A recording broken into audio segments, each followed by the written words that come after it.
Hey everyone. So again, this was a fantastic debate, and I think you should all be really proud of the work that you put into this debate and your performances today. It was really enjoyable too. So I'm going to go through the speeches and give short kind of things that hopefully, especially for those of you if you're watching this who haven't done the debate yet, could be useful for you. So starting with Bridget. So Bridget, I think that this is just a beautifully delivered first affirmative constructive. Rhetorically, it's really wonderful. So my criticism here is really kind of small. It has to do with your plan and the fact that you kind of introduced this codicil about the waitress model and how tips can be a kind of compensation. This potentially opens you up to weaknesses in your case because some of the advantages you're claiming are related to these unforeseen costs, like parking, like all sorts of different kinds of unforeseen costs. And if a company is claiming can do compensation like the company store model, they might give you like vouchers to the cafeteria or something. And that is measurable, unlike Tyler's networking example. That is kind of measurable. And so if anything can kind of count as compensation, then that might incentivize a firm to create kinds of compensation that are more profitable for them than paying wages, because it's like an in-house kind of payment. And that's a thing that actually does still happen sometimes. So it's just really a small point that didn't come up in the debate, but something to think about. I think that was a great speech, though. Okay. Tyler, I think that you do a beautiful job rebutting, and as I kind of already mentioned in class, I think that you still want to do the one more kind of constructive step of saying what happens is that these unpaid internships are going to go away, and that even if you don't get to play out all the consequences of that, you set that up for the next constructive speaker to be like, so I told you all the reasons why the benefits they claim they don't get, or they don't, or aren't as big as they say. But there's like a really big disadvantage that my partner is going to talk about. So that way you just kind of develop a sense of continuity between you and your partner. So if you know that your partner is going to introduce a disadvantage, or you know that it kind of is based on the elimination of unpaid internships, you should just kind of state this maybe right at the end of your speech. It's a nice, easy way to create continuity. There are 2 points of rebuttal, though, that you don't quite make as effectively, and this is about their harassment claim and the inequality claim. So the harassment claim, you get a beautiful concession in cross-examination from Bridget, where she's like, yeah, okay, paid interns might not have employee status either if they're being paid minimum wage. So I think that you get this concession, you want to take it directly into the speech and say, okay, they talked about all these problems with sexual harassment, and what's important for them is that there be employee status so that someone could potentially sue. But their plan does not guarantee employee status, so they cannot claim that they stop sexual harassment, or that they change it at all. We have no evidence that interns that are paid minimum wage would be considered employees. They're just kind of assuming that. So you kind of just want to like take the concession from cross-examination and make it really clear in the speech how it responds to the benefit that they're claiming. So it's just a kind of point of clarification, and to not make cross-examination do the work for you. Take what you get in cross-examination and bring it into your speech. So the other point is their bit about inequality, how only wealthy people get kind of paid internships, and this creates like a number of social problems.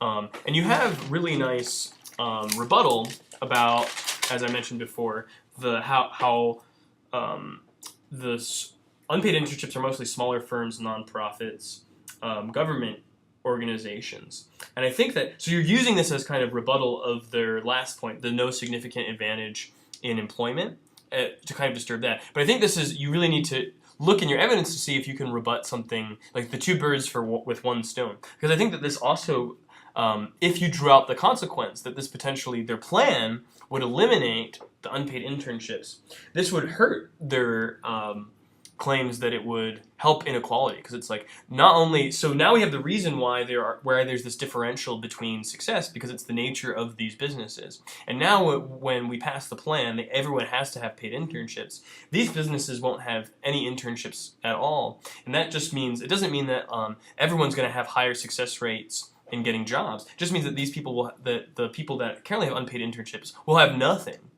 They will have nothing, which is just increases inequality. So all we'll have is paid internships, which will continue to be for the wealthy, right? So it's just using that piece of evidence that does a lot of the work for you, but bringing it into connection with more than one argument. So you want to see how your evidence might potentially relate to other pieces of argument, to other arguments of your opponents, so that you can bring a bunch of things there underneath it to rebut. Okay. Yeah. So in the affirmative cross-examination of Tyler, you guys come up with a kind of curious argumentative problem. So you have Tyler kind of admitting, like, you're like, is networking a something that's measurable? And he's like, well, by definition, networking just means meeting other employees. And so he admits that what he's defending is the like most kind of trivial sense of networking. And I think the problem is that, Alexa, you kind of like recognize the absurdity of this and you're arguing against it really furiously, and you're like, but you're still thinking about a more robust sense of networking, which would be the kind of cost that would go into paying for a networking dinner or a networking event. I think at the point that Tyler admits to the superficial sense, you should stop arguing about, you should actually stop arguing, or you want to argue in a different kind of manner. A good move here might be to like kind of just characterize his position. And you might say, so what you're saying is that it should count as compensation if someone is coming in and cleaning toilets and they see someone at the desk in the morning. Would that count technically as networking, right? And even if he tries to like wiggle out of it, he's already admitted to it. So sometimes the best argument is just a characterization of the position that the person is admitted to, rather than trying to like get them to defend something that they're not defending, even if it's the thing that they should be defending, right? So it's kind of like he's kind of admitted to a weaker argument, which is weird because you were like, wait a minute, I thought, because yeah, so you just want to characterize and move on in the cross-ex. Yeah, okay. So Alexa, I think that you give a really good speech, and again, the rhetorical delivery here is really fantastic. By you're like, what we should really consider is what kind of world we want to live in. I think this is a really nice way of framing the debate. But I think that at some point it's harder to see how your measure of the debate, which is what kind of world we want to live in, connects to some of the other things that are in the debate. And I think this is most emblematic in your bit about the kind of bootstrap rhetoric you hear from Paul Ryan and we see in The Pursuit of Happiness, because it's unclear how this argument is working for you. Is it a rebuttal to something that the negative has said? Because I'm not sure where it connects. If it's just kind of a general argument about why everyone should be paid, it needs to be connected to a kind of something that you signal as a constructive argument. So our principle is that like all work should be paid. The reason that we don't have work paid now is because we have this attitude, and you might give a kind of genealogy of the attitude, but really what you need to kind of defend is a principle, which is that all work should be paid, rather than kind of pointing to illustrations of the opposite of an unstated principle that you have and trying to critique them. Because that's kind of an indirect way of doing this, and that can be effective, but not when it's not clearly articulated to something that's already happening in the debate. It can be a little confusing. So it's persuasive, but it's just not clear what you win when you win this argument. So I think you win the argument, but I'm not sure where it fits in the debate, if that makes any sense. Yeah. So okay, the other thing I think that you would want to think about, again, it's kind of a principle argument. It's like making your principle a little bit more specific. So you present the evidence about the Black Swan interns, and as kind of happens later on, I think both Tyler and Cassandra turn this on you, and they're like, yeah, the status quo is working. They don't quite say it this way, but they're like, yeah, interns can sue, and there aren't that many. As you said, there's only 30 lawsuits. So you've generated a lot of good evidence, and like, but they reframe it, right, to say there are only 30 lawsuits and they got remuneration, and the illegal stuff should just not happen. We should just enforce it, and we should let the courts kind of deal with this. And we get kind of a response to this when Bridget comes back in her rebuttal right at the end, and she's like, we shouldn't leave this to the courts. But this should be your point, right? This should be your point, which is that it's both an inherency argument, and it also is a disadvantage in the status quo. It's a harm in the status quo, which is the people, most of these people who are have illegal, basically, are doing illegal labor because their unpaid internships don't classify, won't be able to use the court system. You should actually make 30 lawsuits look small. Like, this would be, I think, more advantageous to you. Like, there are only 30 lawsuits, but we know, and you would have to maybe generate some other kind of evidence that, or maybe we don't know, but just to say, like, the only way that we could possibly know would be if there is a lawsuit, which is what you're saying, right? But you should say, not that the 30 indicates something one way or the other, but that this is a bad system, right? This is a bad enforcement mechanism. And that really what we should do is we should have policy, legislative policy that kind of demands wages, and that's really easily enforced, and it's not something that a company can kind of fudge around and have to have people go through a very expensive kind of legal process in order to get remuneration, because it's extremely unlikely, even if you have a class action lawsuit, that everyone will be remunerated that could possibly fall under that. But I think you should also consider the class action nature of the lawsuit, right? Which with the Wang stuff, which is about the harassment, later comes back from Cassandra, which is like it's class action, and this never kind of gets developed. But that would be maybe an argument for the negative to say, okay, class action lawsuits actually are a really good kind of enforcement mechanism for this kind of a thing, because if we say minimum wage, companies are just going to pay minimum wage. But if we have the threat of a class action lawsuit, this is going to make companies. This is something that they really want to avoid. Like this is going to be even more expensive for them than having to pay minimum wage. So they're going to really want to treat their employees well if they fear the possibility of class action lawsuits, which will go away. Like it will go away if we pass the plan, and all you have to do is kind of pay minimum wage. It would be much harder to have a class action lawsuit. So the idea of a class action lawsuit here, creating a class of people which are unpaid interns, and that you're kind of getting away. You're taking away the possibility of that class filing a lawsuit when you pass the plan, is a potential argument for the negative, but also something that in the principle of like where should the policy be enforced? Should we defer to the status quo's use of the court system, or why would it be better to have this is legislative policy? You could develop a robust principle here about like the nature of the court system, the nature of kind of labor and policy and all that kind of stuff that you would want to defend, rather than trying to make 30 lawsuits look big or small one way or the other. It's kind of hard to say if we don't have a context. Okay, and one more thing. In the cross-ex, they're saying a lot of times that the status quo isn't perfect. So there's a test. Here's a concrete test you can have for your argument. I'm going to call it the speech bubble test. If what you could say, if you put it in a speech bubble, if what you're saying, if you change the little arrow of the speech bubble and put it to the other side, would they be able to say that same sentence? And if the answer is yes, you need to rephrase your argument.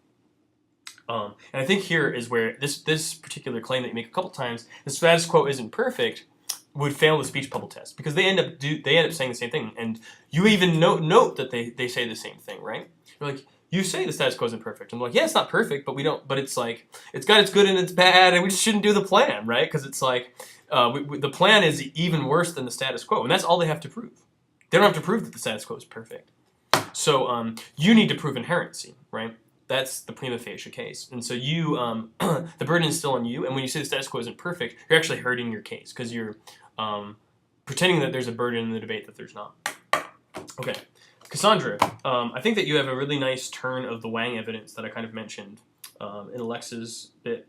But I think it's a 3/4 turn, You don't quite turn all the way when you say this creates, this case signaled people creating kind of new policy and new protection, new laws to reclassify unpaid interns as employees. I think that you should maybe like go full throttle and be like, the very evidence that they read of this Wang case is so publicly available because it marks in the status quo a kind of watershed moment for how we think about unpaid internships. And we already see that there's a process that has begun from this case that is seeing the importance of protecting unpaid interns. So this is kind of a moot issue because the status quo is, even though the process isn't complete, the status quo is already taking care of this. So you do pretty much indicate all of that, but I think you just need to make it a strong claim. And then you would really take out what's remaining in that argument. So this net gain of zero stuff that becomes kind of like a hitch in your hard hit, as Oliver describes it, of your 2NC. I think that this is, again, kind of a speech bubble test thing. Like, could they say there's a net gain of 0 and still get away with it? I'm not sure if they could, but I think that here what you're dealing with is kind of complex because you're trying to think about like what would be the benefit or the harm having Pell Grants taken away potentially, or having the cash, and it's not even clear that if we have just like if we have the numbers of what on average that would mean in loss or gains, that would be an accurate description. Because as the affirmative says, there's interest that accrues on loans, and this is kind of a complex thing that you've brought here. I think that you don't really, even though it's a really brilliant argument, you don't really do it justice, because you're like, I think it might even be worse than for the affirmative than you're saying, right? Which is like, and you want to tell the story. So here, narrative is, I think, the strategy I would choose. You want to tell a story, why it would be worse for someone to lose their financial aid than to get immediate cash. And I think you would want to think about like what kinds of, like the immediacy of certain costs, and how wages come in time. Are you paid like every 2 weeks? Are you paid every month? Versus the lump sum that's deposited by into your bank account through certain kind of student loans, or the fact that if you don't have enough wages, you might have to go to a credit card, which would have a higher interest rate than a student loan. Like, I think there are ways of making this not just a net gain of 0, where it's a mitigating argument, but really a disastrous kind of consequence for people that rely on federal aid. And I think that you want to tell the story of that. I think you want to tell a story about why this is even worse, rather than kind of being like, see, you guys didn't think of this, so you don't get to claim your benefit. I think you want to, again, just kind of go a little further and turn this impact into a full disadvantage. Okay, a couple more things. Tyler,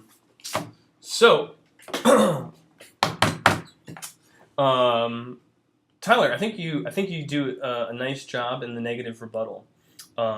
As far as, and this is true in the last debate too, as far as kind of like personal evidence goes, I think that you do something interesting with it, because you're like, you just, rather than saying this personal evidence proves the value of a paid or an unpaid internship, you're like, look, it's totally varied. Like, it could be a really great experience, it could be a really negative experience. So we shouldn't be able, we just shouldn't use, it's a weird kind of argument, because what you're doing is like, look at this evidence. Because of the unreliability of this evidence, we shouldn't use this kind of evidence to judge the value of paid or unpaid internships. It's like kind of, you're like, it's kind of a wash either way. They're going to be good or they're going to be bad experiences. I think this is kind of persuasive. I just think that you want to make it clear, like when you began to introduce these examples, I was like, where is he going with this? I'm not, and it's like the first thing, it's kind of the beginning of your speech. And then you like give the example of the paid internship that's too. So I think you want to tell your audience what the argument is before you kind of launch into the evidence. So I got it eventually, but it was just slightly more confusing. Well, I think I got it, maybe I didn't. When you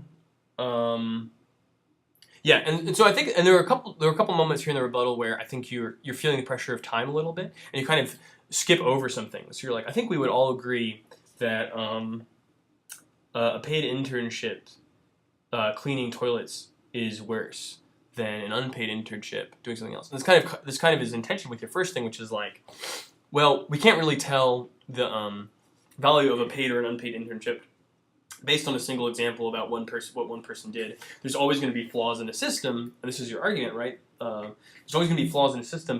There are always going to be people that kind of find workarounds for the laws, that find loopholes. So we should value it in some other way. So you're pointing to this kind of single instance and saying, we would all agree that this is bad, kind of brings in a strange tension there. So I think really what you want to just kind of make it smooth and be like, listen, we know there's always going to be flaws in the system, but we have another kind of way of valuing this policy. But it's not quite clear what that other way of valuing the policy is, because you kind of go back into rebuttal mode where you're like, fact sheet and underprivileged interns. So that kind of rebuttal moment where it's like, here are the big issues in the debate, and here's why we've won on them, doesn't quite come through, and it still is kind of, though it's technically called a rebuttal speech, it doesn't quite have that moment of crystallization. It is mostly rebuttal, and the weighing of different arguments doesn't quite happen.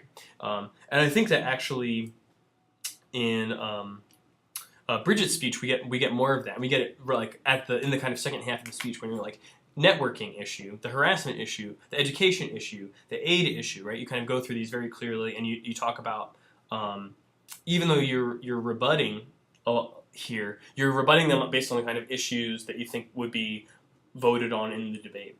And I think that it's not that different from what Tyler did. It's just kind of clearer when we're like thinking about it in terms of issues now, rather than in terms of specific arguments that can be refuted with some other argument, right? So it's just kind of a moment of crystallization. Yeah. So anyway, Bridget, I think that your rebuttal speech is very, very good, and I think that it really kicks off right when you say the negative did not prove the benefits of unpaid internships, because paid internships would have the same benefits, right? This is kind of like that what I wanted to see, which was how should we think about this debate? Did the negative do what they needed to do? And I think it would have been maybe actually made easier for you if in your first speech you kind of set this up, which is like, here's what in order to figure out what to do in this debate, here's what the negative needs to do. And that's nice so that in your rebuttal you can kind of come back and be like, hey, I told you in the beginning what they needed to do. They didn't do it, right? Of course they're not going to do it because you're not going to change sides. But if you kind of include that in your first speech, it gives a continuity to the debate. And you can still bring in those different issues under that kind of rubric of they need to prove benefits of unpaid internships that are exclusive to unpaid internships that you couldn't get as paid intern.